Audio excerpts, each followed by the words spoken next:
dengan Kak Agnes di akun kanal YouTube Kelompok 25 KKM Tematikun Tirta 2021. Sebelumnya, kita telah membahas materi mata pelajaran Bahasa Indonesia untuk jenjang sekolah menengah pertama, yaitu teks fabel. Namun, pada kali ini, kita akan membahas untuk jenjang sekolah dasar, khususnya untuk kelas 6, yaitu materi cerita fiksi dan non-fiksi. Agar kalian tidak menunggu lama, yuk langsung ke materi dan belajar bersama Kak Agnes Christina. Selamat menyimak! Hai, kembali lagi bersama aku. Untuk materi pada kali ini, kita akan membahas mengenai cerita fiksi dan non-fiksi. Tapi, sebagian dari kalian mungkin tidak asing dengan istilah fiksi dan non-fiksi.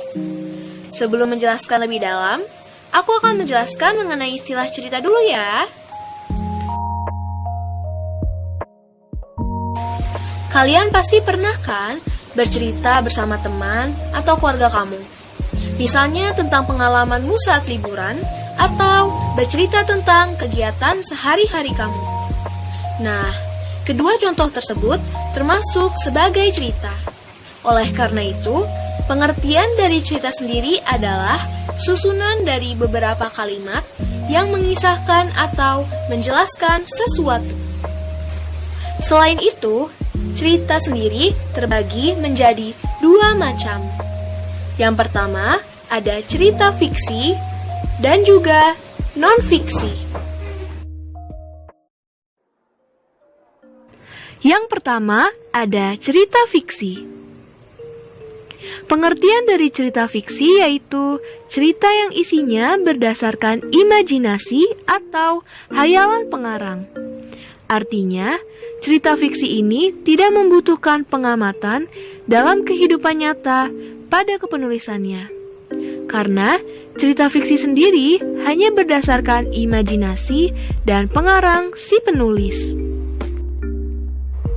Kemudian, ciri-ciri dari cerita fiksi yang pertama adalah imajinasi, kedua, tidak mutlak kebenarannya, dan ketiga, bahasa konotatif, keempat, tidak memiliki sistematika yang baku, kelima, menyasar emosi, dan keenam, terdapat pesan moral.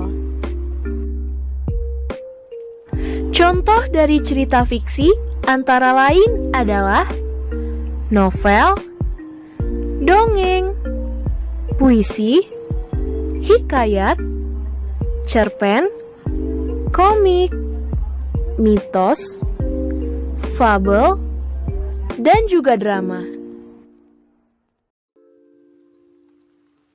Yang kedua, yaitu cerita non-fiksi.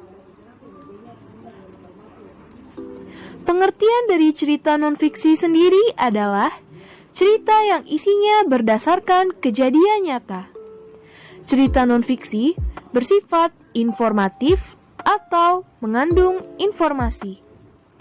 Dalam pembuatannya, biasanya cerita non-fiksi membutuhkan pengamatan dan data agar isinya dapat dipertanggungjawabkan. Tapi, apa saja ciri-ciri dari non-fiksi ya? Ciri-ciri non-fiksi yang pertama ada bahasa denotatif. Kedua, bahasa formal. Yang ketiga, berdasarkan fakta.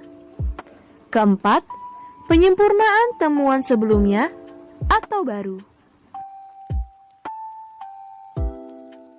Selanjutnya, contoh dari non-fiksi ada skripsi, esai, pidato, jurnal, opini, buku pelajaran, biografi, dan buku ensiklopedia. Wah, hebat nih anak-anak sudah menyimak materi sampai selesai. Nah, sekarang sudah jelas bukan materi untuk jenjang sekolah dasar pada kelas 6 yaitu materi fiksi dan non-fiksi. Sekian video pembelajaran kali ini dan nantikan materi lainnya setiap Senin dan Kamis oleh pengajar lainnya. Terima kasih. Saya Agnes Christina pamit undur diri. Dadah!